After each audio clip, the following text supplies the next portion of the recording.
nós vamos falar hoje sobre libertação. O tema da mensagem de hoje é volta para a tua casa. E tem tudo a ver com um trabalho de famílias. Mas a gente vai passar por um caminho de libertação lá em Marcos capítulo 5. Abra a sua Bíblia, nós vamos ler. Mas antes eu quero falar uma coisa importante para você. Meu irmão, Escola Matadores de Gigantes, começa dia 15. A inscrição vai somente até dia 12. Se você quer aprender a lidar com libertação, pastor Alisson, eu vou falar uma coisa. O pessoal precisa fazer curso mesmo. Precisa aprender, meu irmão. Você precisa aprender na palavra o que é lidar com o demônio, com uma pessoa possessa. Porque, às vezes, a gente faz uma confusão. Eu estava no encontro de casais, pastor. Fui pregar lá. Acabei de pregar lá no Rio de Janeiro. Eu fui jantar, né? Porque quem prega em encontro de casais tem um jantar bacana, viu? Isso a gente pode contar, né? Então, tinha um jantar lá bacana. E eu estou jantando lá aquele contrafilé que o irmão Zezinho gosta. Estou comendo aquele negócio. E aí, uma pastora, minha amiga, a pastora Deusirene, que é psicóloga também, chega para mim e fala assim: Marivaldo, vamos lá que a moça engasgou. Falei, eu estou jantando, a moça engasgou, mas eu passei lá, tinha 2 enfermeiras, Elias, e com ela eu vou fazer o quê? Não tenho nada com isso não sou enfermeiro não, sou atrapalhado.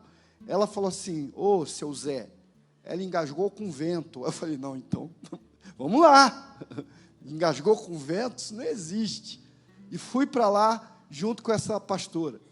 Quando nós chegamos lá, irmãos, tinha um grupo de gente trabalhando em encontro de casais, gente de oração, gente que busca o Senhor, gente sincera, mas sendo orientado por um irmão completamente desorientado.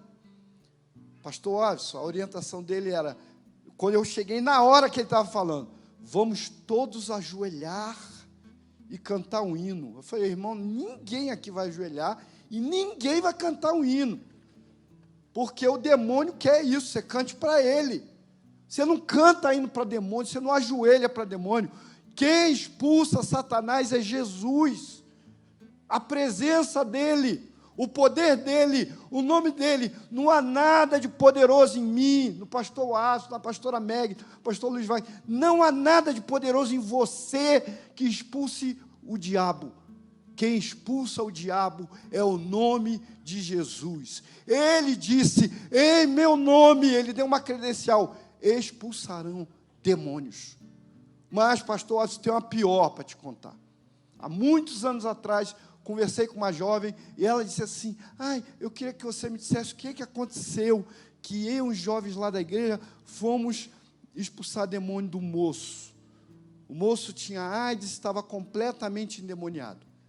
Tá, irmã, e aí, o que aconteceu? Não, ele falou assim, eu saio, se vocês forem lá na rua tal, na casa do fulano de tal, pegar umas pedras do rio que estão com ele para mim. E aí? Aí nós fomos lá buscar as pedras. Falei, eu não acredito que você fez isso. Fomos. E aí, meu irmão, o que aconteceu? Quando a gente voltou e deu as pedras a ele, ele começou a quebrar uma pedra no outro e dar gargalhada. E ela ainda queria saber o que aconteceu. Eu falei, vocês deram adoração a Satanás, com toda a boa intenção do coração. Então, meu irmão, se inscreva na Escola Matadores de Gigantes, para não acontecer isso, né, pastor Alisson? Você precisa aprender pela palavra, é a palavra que nos ensina. Em meu nome expulsarão demônios, diz a palavra do Senhor.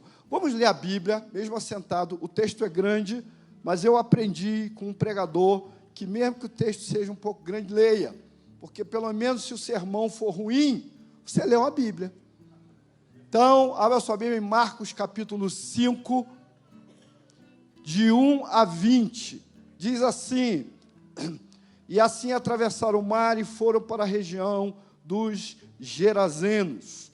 Logo que Jesus desceu do barco, veio dos sepulcros, caminhando ao seu encontro um homem possuído por um espírito imundo. Esse homem vivia em meio aos sepulcros, e não havia quem conseguisse dominá-lo, nem mesmo o concorrente. Muitas vezes já haviam acorrentado seus pés e mãos, mas ele arrebentava os grilhões, estraçalhava algemas e correntes. Ninguém tinha força para detê-lo, e noite e dia, sem repouso, perambulava por entre os sepulcros e pelas colinas, gritando e cortando-se com lascas de rocha. Ao avistar Jesus, ainda de longe, correu e atirou-se aos seus pés. Clamou aos berros: que queres de mim, Jesus, Filho do Altíssimo? Suplico por Deus que não me atormente. Pois Jesus já havia lhe ordenado: sai deste homem, espírito imundo. Todavia Jesus o interrogou: qual é o teu nome? Respondeu ele: meu nome é Legião, porque somos muitos. E implorava insistentemente para que Jesus não o mandasse para fora daquela região. Enquanto isso, perto dali, numa colina vizinha, uma grande manada de porcos estava pastando. Foi então que os demônios rogaram a Jesus: manda-nos para os porcos, para que entremos neles. E Jesus lhes deu permissão, e os espíritos imundos deixaram o homem e entraram nos porcos. E a manada, com cerca de 2.000 porcos, atirou-se precipício abaixo em direção ao mar, e nele se afogaram. As pessoas que apacentavam os porcos fugiram, relataram esses fatos na cidade e nos campos, e todo o povo correu para ver o que havia se passado. Quando chegaram próximo de Jesus, observaram ali o homem que fora tomado por uma legião de demônios. Ele estava sentado, vestido e em perfeito juízo, e ficaram assustados. Os que presenciaram os fatos narraram ao povo o que havia ocorrido com o endemoniado e contaram também sobre os porcos. Então o povo começou a implorar a Jesus que se afastasse daquela região que lhes pertencia. E quando Jesus estava entrando no barco, o homem que fora possuído pelos espíritos imundos rogava-lhe que o deixasse seguir com ele. Jesus não consentiu, entretanto orientou: vai para a tua casa, para a tua família, e anuncia a eles tudo quanto Deus tem realizado a teu favor, e como teve misericórdia de ti. Então partiu aquele homem e começou a pregar por toda a Decápolis as coisas que Jesus havia feito por ele, e todos ficaram maravilhados. Amém? Amém. Louvado seja Deus por essa maravilhosa palavra que manifesta o poder de Deus. O tema é: volta para a tua casa. Quem era esse gadareno? Eu tenho passado de carro, caminhado no Parolim, buscando uma estratégia para um trabalho naquele lugar. E eu fico vendo aqueles homens sujos, de cabelo sujo, de barba suja, roupa imunda, desorientados, sem conseguir falar direito. E eu sempre que olho um mendigo, e trabalho com isso já há muitos anos, irmãos, eu penso o seguinte: esse mendigo um dia foi um bebê lindo. Ele nasceu numa casa, por mais humilde que seja, ele nasceu de uma parteira ou nasceu em uma maternidade, mas ele foi carregado no colo, ele recebeu alimento, ele cresceu, quem sabe ele foi para a escola. A gente não pode achar que mendigo nasce do nada. O mendigo tem todo um registro de uma grande história de vida por trás dele. E geralmente é uma história de dor, de vícios, de maldade, de maus tratos, e que leva essa pessoa a uma condição de miséria. Esse texto mostra um moço que tinha uma vida assim, que foi sendo destruído, foi se envolvendo com a feitiçaria, talvez com algum tipo de vício, e o diabo foi quebrando, até que o chutou para um lugar, e ele resolveu habitar no cemitério. Não havia outro lugar, não havia forma.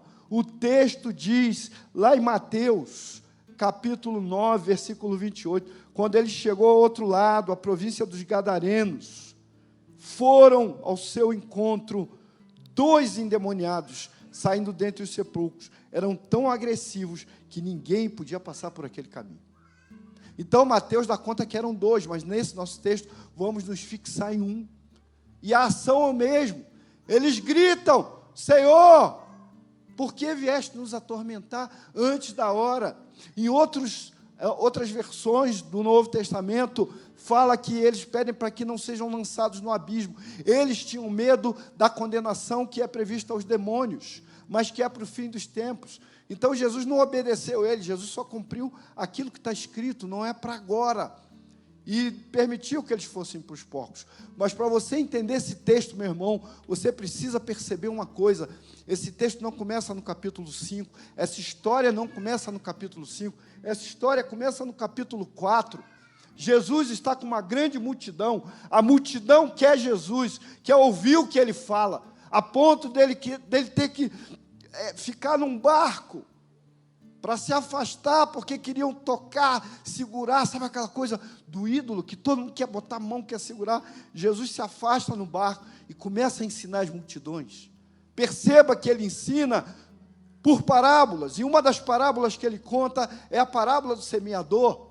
Então, a semente que cai na pedra, a semente que cai no espinho é sufocada, a que cai na pedra não tem raiz, a semente que fica à beira do caminho, e as aves vêm e levam a semente, mas há uma semente que cai em terra boa. Essa cidade, Gadara, terra dos Gadarenos, ou Gerasa, são dois nomes diferentes. Talvez Gerasa porque ficava a 7 quilômetros de Gadara, era uma província mais distante, ali era um despenhadeiro, ali era a beira do mar, ali havia o cemitério, e geralmente os cemitérios eram construídos longe da cidade, fora. Não é como hoje, você está às vezes numa cidade bonita, né? De repente você vê o cemitério está aqui do lado, o cemitério está em frente à igreja, outro cemitério está em frente a um bar, o cemitério está ali, lá não, era distante, e talvez por isso tenha essa definição de Gadara ou Gerasa, duas cidades, dois nomes diferentes, mas que pertenciam ao mesmo grupo de cidades. E esses homens, o texto diz, não podia ninguém passar por ali. Eram agressivos, irmãos, eram violentos, eles eram terríveis. Eu tenho estado preocupado e orando pelo Parolim. Talvez alguém aqui more próximo, irmão, precisa morar por aquela terra. É o desafio da igreja. As autoridades não conseguem fazer nada lá, mas o Espírito de Deus pode transformar aquele lugar, pode libertar aquelas pessoas, mas depende de você, do seu joelho, da sua intercessão, depende de você ir até lá pregar para aquelas pessoas. Eu encontrei uma mulher lá, uma senhora, ela estava com uma mochila de criança, e ela bateu no vidro do carro, e falou, moço, o senhor pode me dar dinheiro? Eu falei, não dou dinheiro, achei que ela usava crack. Ela disse, não, moço, eu e meu marido, a gente vende paçoquinha, a gente não tem dinheiro, o dinheiro acabou, meu filho precisa de leite. Eu falei assim, ó, a senhora está vendo aquela farmácia lá? Para lá que eu vou comprar uma lata de leite para a senhora.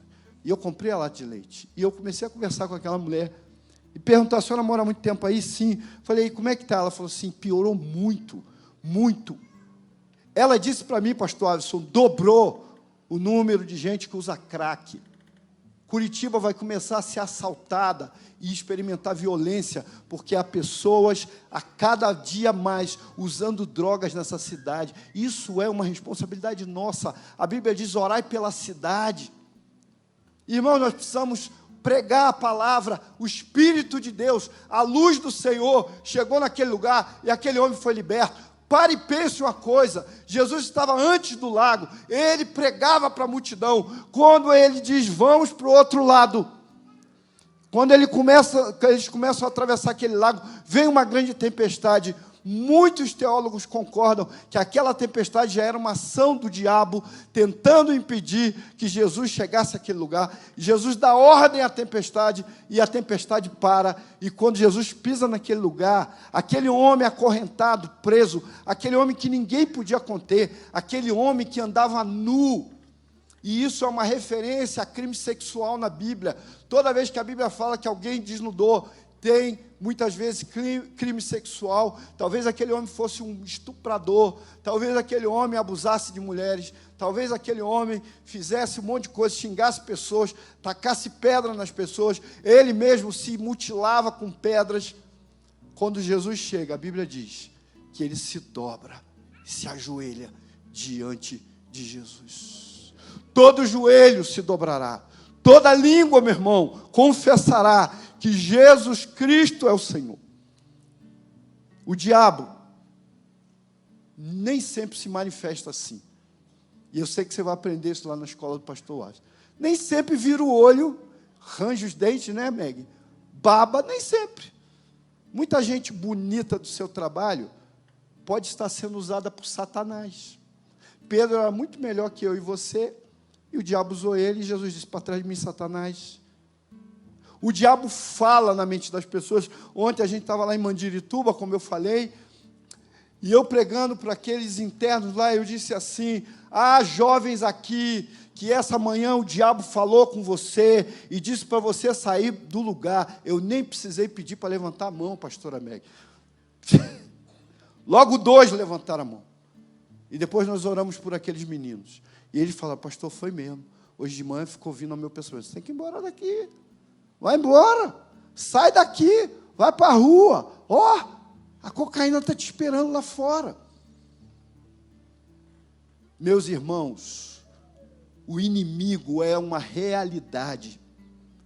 Há crentes, entre aspas, hoje no mundo, que não acreditam na existência do inferno e nem do diabo. Se o diabo não existe, se o inferno não existe, Jesus era mentiroso, porque ele nos ensinou sobre isso, e ele disse, em meu nome expulsarão demônios. Então, se a sua teologia diz que demônios não existem, a sua teologia é uma mentira. Demônios existem, possuem pessoas, oprimem pessoas, e essas pessoas precisam ser libertas por Jesus. Nós precisamos pensar em libertação da nossa cidade. Uma cidade ouvia Jesus. Após o lago, uma cidade expulsou Jesus. Jesus vem a um lugar, resolve o problema do lugar, liberta um homem, cura um homem, transforma um homem. Aliás, se olhar para Mateus, 2 homens, e a gratidão da cidade é, saia daqui, vai embora daqui. Esse homem se torna um pregador e prega por Decápolis, que é a definição de 10 cidades. Você precisa entender que há pessoas cativas e presas. Eu era mais moço, e eu tinha um pastor que me discipulava, pastor Joel, um homem de Deus, muito habilitado em libertação. Um dia ele chega para mim e diz assim, e aí, seminarista, você está a fim de fazer uma vigília? E aí eu achei que ele estava brincando. Eu disse, pastor, sim. Ele falou, então é hoje, vamos lá. Vamos orar por um moço. Um moço que passou na porta da igreja, viu o pastor e falou, o que é isso aqui? É uma igreja. O que é a igreja? A igreja é a igreja que serve a Jesus. E você? Você já é cristão? Não. Eu sou discípulo de João Caveira. E aí nós fomos orar por aquele moço. 4h30 da manhã eu estava saindo de lá, da igreja. Ficamos até de 9 da noite a 4h30 da manhã expulsando o demônio daquele menino. Que luta, meus irmãos.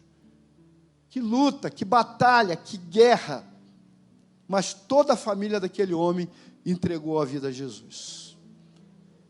Me lembro que meses depois a irmã dele foi lá, e ela disse, não, eu vim aqui porque meu irmão está diferente, eu quero saber o que é que houve. E eu comecei a ensinar a Bíblia para ela. O culto acabou meio-dia, a gente começou, e eram quase 3 da tarde, eu estava mostrando para ela na Bíblia a palavra de Deus. E ela disse para mim assim, então, e as lágrimas correram, a minha religião, a minha fé está toda errada. Eu disse, toda religião é errada. Somente Jesus é o caminho, a verdade e a vida. E ela entregou a vida a Jesus. E hoje ela é uma crente, hoje o ex-discípulo de João Caveira, ele é um diácono da igreja, ele é um homem que busca Jesus. E, na verdade, essas pessoas foram alcançadas pela luz quando vivia nas trevas. Irmãos, tem pessoas que chegam a um limite tal que pode parecer que não tem mais volta.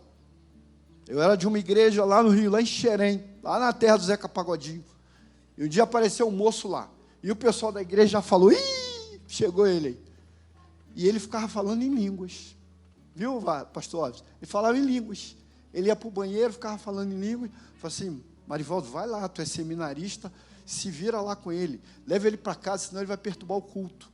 Mas qual é o problema do moço? Não, ele usou tanta droga que a cabeça dele já não funciona mais. Ele não usa mais droga. A droga comeu o cérebro daquele moço. E eu lembro que eu fui levar ele e fomos caminhando por uma estrada. Falei, não, vou te levar em casa. E ele ficava me empurrando para o meio da rua. Eu falei, rapaz, por que você está me empurrando para o meio da rua? E ele virou com os olhos fixos em mim e falou assim, eu estou tentando matar você porque eu odeio você. Mas aquele lá de cima não deixa. Glória a Deus, porque Deus não deixa, né? E esse moço, depois de algum tempo, a gente soube que ele morreu, foi encontrado morto, caído num lugar, não sei se atropelado, talvez assassinado. Na verdade, Deus quer operar milagre na vida de quem é prisioneiro. E esse moço era um prisioneiro de Satanás. Ele disse que o nome dele era Legião. Legião era considerado um grupo de soldados com 6.000 soldados. A legião romana era a tropa de elite, o BOPE, o Rony, o mais específico que tinha para a guerra contra Israel. Um grupo de romanos, considerado como legião, era um grupo que tinham flecheiros com veneno, com fogo, tinham escadas, tinham armas de guerra diferentes. Era um grupo muito especial de luta e de guerra para matar e destruir. E quando Jesus pergunta qual é o seu nome, ele diz Legião, porque nós somos muitos. Irmãos, há muita gente vivendo a legião de demônios. Há muitos homens na política do Brasil que são plenamente endemoniados e que não torcem a boca, não viram os olhos, não caem se retorcendo, porque a gente tem que tirar essa mentalidade que só quem está endemoniado é alguém que vai se contorcer. Não é, irmãos. E a libertação nem sempre é escandalosa assim. Às vezes você ora e diz, sai em nome de Jesus, e a pessoa não tem nenhuma reação, mas pela fé, o demônio saiu da vida dela. Você é igreja e tem autoridade dada por Jesus para expulsar demônios, para pisar. Eu visitei uma casa lá na Paraíba, não no sertão, em João Pessoa. E a casa, aqueles irmãos crentes tinham um problema com barulho, com um monte de coisa, e nós ungimos a casa, oramos, e aí começou a ter paz naquele lugar. E a mãe dessa moça que me levou até a casa dela, ficou tão grata que queria que eu almoçasse lá todo domingo. Olha, pensa, Zé, um problema desse, oferecer almoço para Mariva todo domingo, eu ia, né? Não, irmãos, eu não ia todo domingo, mas num dos domingos que eu fui lá, que eu aceitei o convite dela, ela chorava de gratidão. E aí, depois do almoço, ela disse assim, leva ele lá atrás para ver nosso quintal, que tinha árvores frutíferas, tinha maracujá, às vezes ela mandava maracujá para mim. E aí eu fui, e quando eu estava indo, o pai indo na frente, depois a mãe, eu era o terceiro, ela parou e disse assim, não deixa ele entrar não. Eu falei, pronto, cachorro. Cachorro geralmente gosta de um gordinho estranho. Sou eu, estou frito. E aí eu vi que aquele homem virou o pé, matou um grande escorpião. E aí, na hora, o Espírito Santo falou para mim, eu lhes dei autoridade para pisar escorpiões e serpentes. E eu disse para aquele homem, que é um homem que teve um problema de saúde, coitado, ele não fala, não está falando. Eu disse assim, o senhor tem autoridade como sacerdote dessa casa para expulsar qualquer perturbação, qualquer ação do diabo. O senhor tem que dizer, eu não permito na minha casa isso, em nome de Jesus. Irmão, eu tenho um vídeo no meu canal intitulado Sai Diabo. Há pessoas que geram uma dependência com algumas igrejas, ficam lá, põe a mão na minha cabeça, expulsa o demônio, sai, tal. Irmão, é você, na autoridade do nome de Jesus, vai dizer, Satanás, sai da minha vida. Eu não tenho aliança com você, eu não tenho papo com você, eu não vou cantar para você, eu não vou te dar pedra, você vai sumir da minha vida. Em nome de Jesus. Porque há poder no nome de Jesus, Há poder no sangue para libertar, para curar, para transformar, mas há poder no nome de Jesus para expulsar demônios, para mandá-los embora da sua vida e da vida da sua família. Mas o que eu quero destacar no texto, irmãos, é justamente o final desse texto. Primeiro, a Bíblia diz que os homens se espantaram, porque encontraram esse homem sentado, vestido, em juízo perfeito. Isso significa muito, irmãos. Sentado. A gente senta para quê? Para descansar. Havia descanso na vida desse homem. Um homem que corria pelas montanhas, se cortavam com pedras, um homem que não parava, um homem que atormentava ele e a vida de pessoas. A Bíblia diz que ele gritava. Pense, uma orla de uma praia e um despenhadeiro, e um homem lá em cima gritando, gritando desesperadamente. A sua dor, a sua angústia, a sua prisão fazia com que ele gritasse, se cortasse. Há muitas pessoas hoje que se mutilam, e o pessoal deu um nome bacana, síndrome de borderline, com todo respeito ao diagnóstico, mas muitas vezes essa pessoa está passando por opressão espiritual. Mas agora esse homem está sentado, descansando. O texto diz também que ele está vestido, andava nu, não tinha vergonha, talvez molestasse pessoas, mulheres naquele lugar. Agora ele está vestido, a moral voltou, a decência voltou à vida daquele homem. E terceiro ponto, ele estava em juízo perfeito. Um homem que era um monstro, um homem que era o terror daquele lugar, ele agora assentado, vestido em juízo perfeito. Eu fico imaginando, né, o camarada sujo, cabelo desgrenhado, roupa suja, cheirando mal, e aí você dá banho nele, você cuida dele, faz a barba dele. Aliás, precisamos de gente lá na Cristolândia para fazer barba, homens, dos meninos, ajudar. Esse moço agora está transformado por Deus. E aí, o interessante é que ele quer que Jesus deixe ele ir com ele. Ele queria ir com Jesus. Ele diz o seguinte: Jesus não consentiu, entretanto orientou: vai para a tua casa, para a tua família, e anuncia a eles tudo quanto Deus tem realizado a teu favor, e como teve misericórdia de ti. É preciso voltar para casa. Há pessoas que me ouvem que precisam voltar para sua esposa.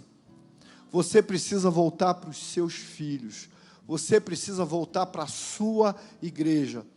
Tenho ouvido em algumas histórias com alguns irmãos que deixaram a casa por causa do pecado, por causa de uma mulher, possivelmente endemoniada, das tais que não vão se contorcer nem entortar a boca, mas que são sensuais pelo espírito maligno e que tiraram homens de casa e eles consentiram em ir com elas. É tempo de você voltar para a sua casa e se arrepender em nome de Jesus.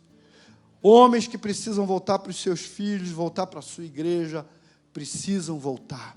Jesus diz: volta para a tua casa e conta tudo o quanto Deus fez a teu favor. Irmãos, essa expressão profunda do Salmo 40. O Salmo 40 diz: eu esperei com paciência no Senhor, Ele se inclinou para mim e ouviu o meu clamor, tirou-me de um lodaçal tremendo, de um tremendal de lama, pecado. Colocou os meus pés sobre a rocha é Jesus, a pedra desprezada pelos homens. Essa pedra é a base da sua vida. Sem Jesus você está desequilibrado, desorientado, sem o seu juízo perfeito. Firmou os meus passos, discipulado, colocou um cântico na minha boca, um hino de louvor ao nosso Deus, testemunho. Muitos ouvirão e crerão naquilo que Deus fez na tua vida. Tem gente que diz para mim assim, pastor, mas o senhor fala para evangelizar, mas eu não sei pregar. Conta a tua história. Conta o que Deus fez na sua vida. Testemunha daquilo que Deus fez de transformação dentro de você. Na mudança do seu coração, na metanoia de Deus, na transformação de pensamentos e sentimentos que você tinha, que antes eram todos reprovados, todos contra Deus. Conta como o amor de Deus, meu irmão, operou na sua vida. Eu estou aqui por causa do amor de Deus. Quando eu olho alguém lá no Parolim, drogado, andando, buscando crack, eu penso assim, Senhor, eu não sou diferente dele. A tua graça me alcançou, o meu vício era outro, a sua prisão era outra, talvez menos aparente, mas há pessoas cativas, há pessoas prisioneiras, há pessoas atormentadas por Satanás, num grau talvez menor que esse homem. Esse homem é a última linha, o limite, ele extrapolou todos os limites na aliança e na comunhão com o diabo. Esse homem não tinha mais nada. Esse homem é aquele homem que o texto bíblico diz, não pisarás o fumo que fumega, nem a cana quebrada. Deus tem misericórdia do resto do que alguém se torna. E a palavra diz que onde abundou o pecado, pastor Paulo, superabundou a graça de Deus. Deus quer os piores, Ele ama aqueles que são piores. Ouvi alguém dizer, eu sou ruim demais. Eu falei, é você que Deus quer. Se é ruim demais, é você. É a você que Deus procura. Vejam, esse homem sai dali, obedece a Jesus. Irmãos, ele começa a pregar, não só em casa a testemunhar, mas a Bíblia diz que ele sai pelas cidades e começa a evangelizar aquela cidade. Você percebeu que Jesus não pregou naquele lugar? Nem deixaram, né? Dá para o senhor ir embora daqui? O senhor está atrapalhando o nosso negócio, que a gente cria porcos, isso é proibido pela lei judaica, mas a gente cria uns porquinhos aí, então o senhor, dá para o senhor meter o pé? A gente ficou espantado aí com o negócio que o senhor fez, vai embora daqui.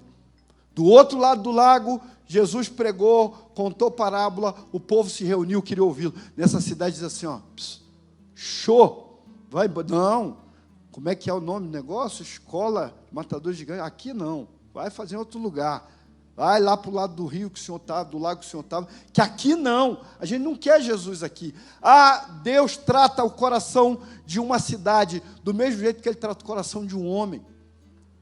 Há pessoas que rejeitam Jesus, que não creem em Jesus, porque na verdade nunca experimentaram Jesus. Uma moça me mandou uma mensagem um dia e disse assim, não, pastor, porque eu estou ouvindo os rabinos, e os rabinos estão me falando aqui no vídeo que Jesus não cumpriu todos os ditos para ser o Messias. Posso te mandar o vídeo? Eu falei, nem vou perder tempo, não manda não. Passou 6 meses, essa moça falou assim, pastor, eu vou te contar um negócio que você vai ficar escandalizada comigo. Eu falei, pode contar, minha irmã. Não, eu não sou mais crente, agora eu sou judia. Eu falei assim, irmã, não fico escandalizado não. Aliás, eu não me escandalizo com mais nada. Mas eu vou lhe dizer uma coisa que vai te escandalizar. Você nunca foi de Jesus. Você nunca experimentou Jesus.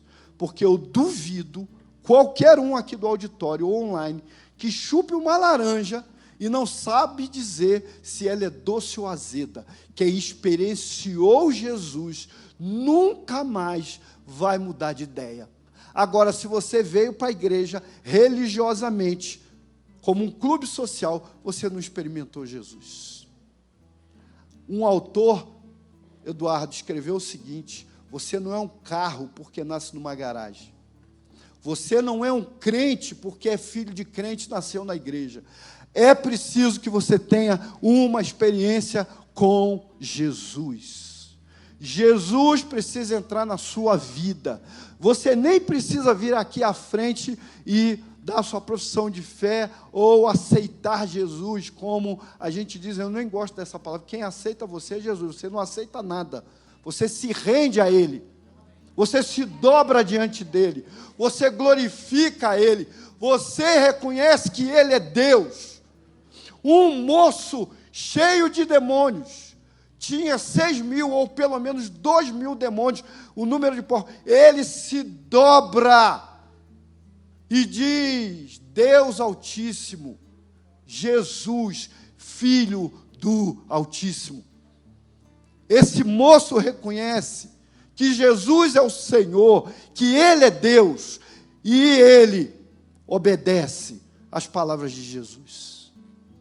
Agora temos um homem transformado, que prega a palavra, e eu estou caminhando para o encerramento. Agora nós temos um homem, esse homem é um homem que antes era possuído por demônios, agora esse moço é cheio do Espírito Santo de Deus, aleluia. Antes milhares de demônios, agora um só. Deus habita em mim, o Espírito Santo habita no meu coração.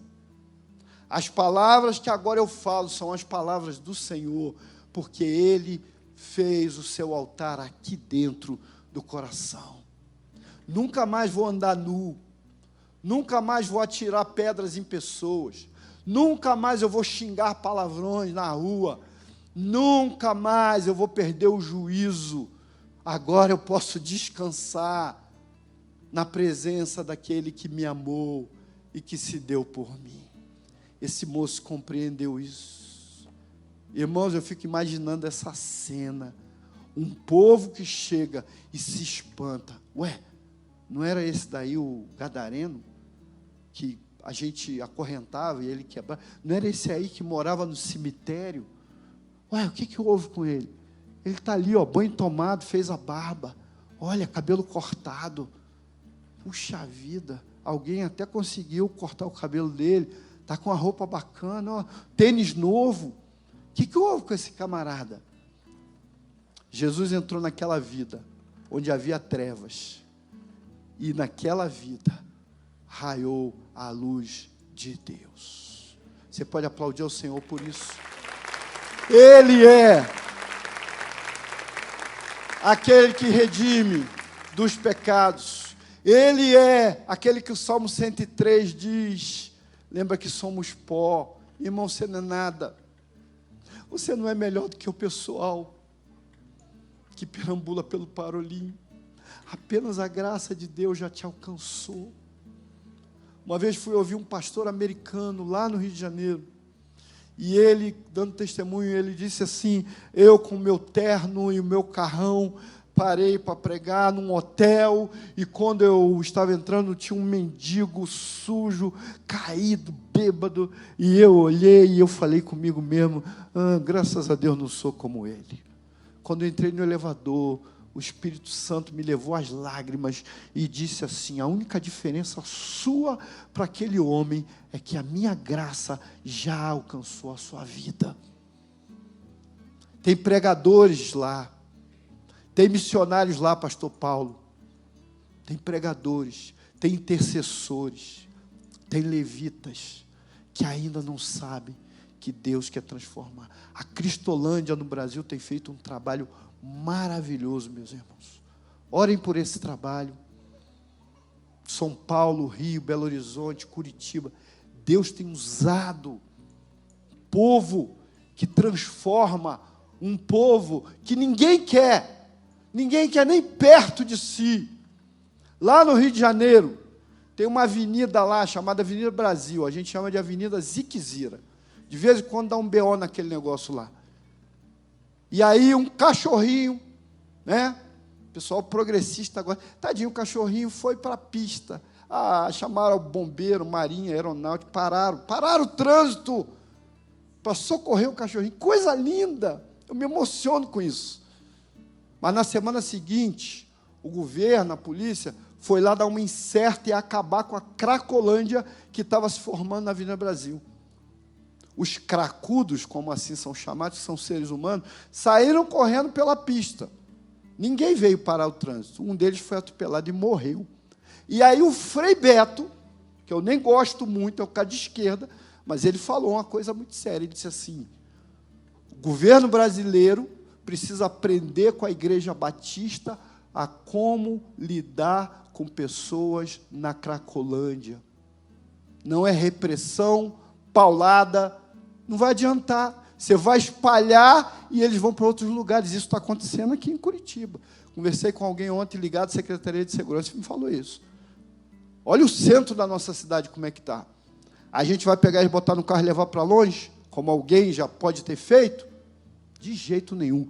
A palavra de Deus vai mudar essas pessoas e elas vão voltar para casa transformadas, vai mudar a tua casa também.